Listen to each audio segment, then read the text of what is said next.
الحمد لله. عن أبي بكرة رضي الله تعالى عنه قال قال رسول الله صلى الله عليه وسلم: كل الذنوب يغفر الله منها ما شاء إلا عقوب الوالدين فإنه يعجل لصاحبه في الحياة قبل الممات. رواه صاحب المشكات. হুজুর সাল্লাল্লাহু আলাইহি ওয়াসাল্লাম ইরশাদ করেছেন, শিরিক ব্যতীত যাবতীয় গুনাহ আল্লাহ যদি চান ক্ষমা করে দেবেন, কিন্তু মা বাপের সঙ্গে নাফরমানির শাস্তি আল্লাহ তাবারক ওয়া তাআলা তার মৃত্যুর পূর্বে দুনিয়াতে দিয়ে দেবেন। সেই জন্য আমাদের উচিত যে শিরক করলে, যদি শিরক গুনাহ করলে, শিরক যদি করি আমি করি, তো আল্লাহ তাবারক ওয়া তাআলা যদি চান ক্ষমা করে দেবেন।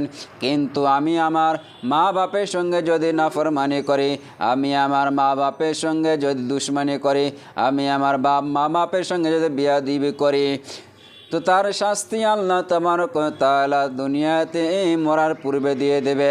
আমি যদি আমার মাকে কষ্ট দেই, আমি যদি আমার মাকে দেখভাল না করি, আমি আমার মাকে যদি খেয়াল না করি, আমি আমার মাকে যদি খেদমত না করি, তো আল্লাহ তাবারক ওয়া তাআলা তার শাস্তি আমার মৃত্যুর পূর্বে দিয়ে দেবেন। কেননা একটা সন্তানের বেহেশত আছে তার মায়ের পায়ের নিচে। আল্লাহ রাসূল সাল্লাল্লাহু আলাইহি ওয়াসাল্লাম বলেছেন, আল জান্নাতু তাহতা আকদামিল উম্মাহাত। তো আল্লাহ তাবারক ওয়া তাআলা আমাদেরকে এই হাদিসের উপরে আমল করা তৌফিক দান করুক। আমি যদি জান্নাতে যেতে চাই, তো মা বাপের নাফরমানি না করা, মা বাপের খেদমত না করা, মা বাপকে সেবা না করা, মা বাপের কষ্ট দেওয়া, মা বাপের সঙ্গে বেয়াদবি করা, এগুলো করলে আমি জান্নাতে যেতে পারবো না, এবং এর শাস্তি আল্লাহ তাবারক ওয়া তাআলা আমাকে দুনিয়ায় মৃত্যুর পূর্বে দিয়ে দেবেন।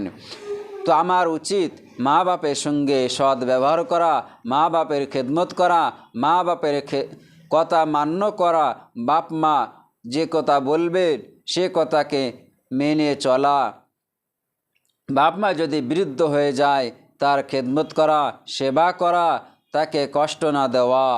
তো আল্লাহ তাবারক ওয়া তাআলা আমাদেরকে এই হাদিসের উপরে আমল করা তৌফিক দান করুক এবং বাপ মাকে খেদমত করা তৌফিক দান করুক। আমিন আমিন সুম্মা আমিন। ওয়া আখিরি দাওয়া।